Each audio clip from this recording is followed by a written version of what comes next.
La situation est grave, la guerre continue et je dois dire qu'il s'agit d'une guerre à grande échelle lancée par la Russie contre l'Ukraine et non d'un conflit en Ukraine comme on écrit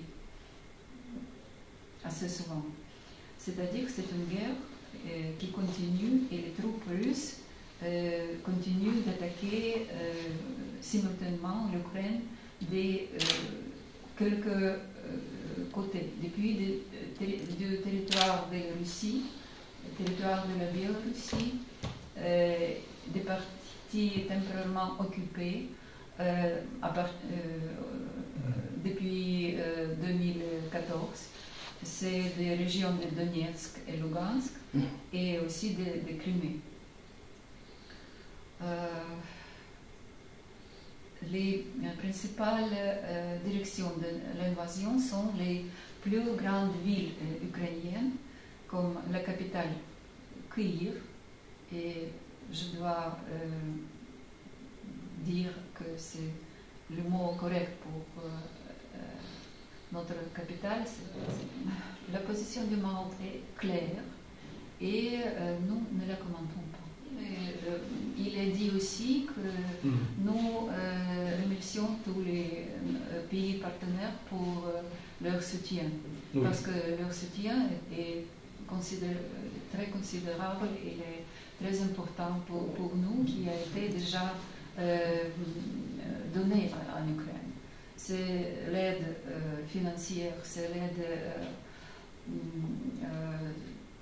militaire aussi. C'est support au cadre des organisations internationales, les sanctions qui ont été... Et c'est pourquoi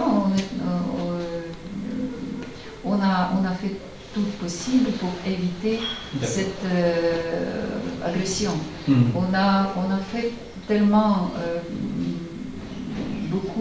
plusieurs des activités internationales, avec les visites des chefs d'État internationaux, avec les pourparlers téléphoniques de notre président, avec les autres présidents, pour prévenir de ce danger de l'agression. Parce que la Russie a commencé cette dernière fois, elle a commencé d'accumuler des forces armées près des frontières ukrainiennes. Depuis avril 2021, de l'année dernière. Ce n'était pas juste au janvier ou février cette année. Nous attendons les explications exactes de notre ministère de l'enseignement, parce qu'il prépare les instructions pour la continuation de l'enseignement pour les étudiants qui sont en Ukraine, pour les étudiants qui sont partis, pour les étudiants étrangers. Et nous attendons, parce que nous avons, du début, nous avons adressé notre ministère des Affaires étrangères, mais aussi le ministère de l'enseignement ukrainien, pour nous donner l'information pour les étudiants du Maroc qui ont fait ces études en Ukraine. Mais pendant les premiers jours de la guerre, c'était impossible à travailler normalement. Et jusqu'à nos jours, c'est assez compliqué parce que tous par exemple, mes collègues, nos collègues au ministère des Affaires étrangères,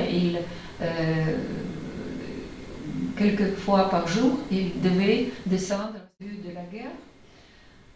Une grande partie de l'activité économique est au point mort.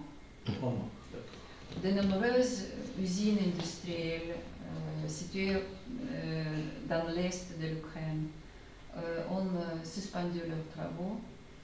Le blocus russe des ports ukrainiens en mer Noire et en mer Azov perturbe aussi les exportations ukrainiennes. Il y a les derniers chiffres que plusieurs navires sont bloqués au port de la mer Noire, les navires ukrainiens, les navires étrangers. Et ces derniers jours, quelques navires de Panama ont été interceptés attaqués par les forces russes. C'est dangereux, c'est impossible. Puis les troupes russes endommagent et détruisent des ponts, des routes, attaquent le matériel agricole pour empêcher le début de la campagne de semis. Et notre gouvernement estime que les pertes économiques directes globales en Ukraine causées par l'agression militaire de la Russie ont déjà atteint 565 milliards de dollars.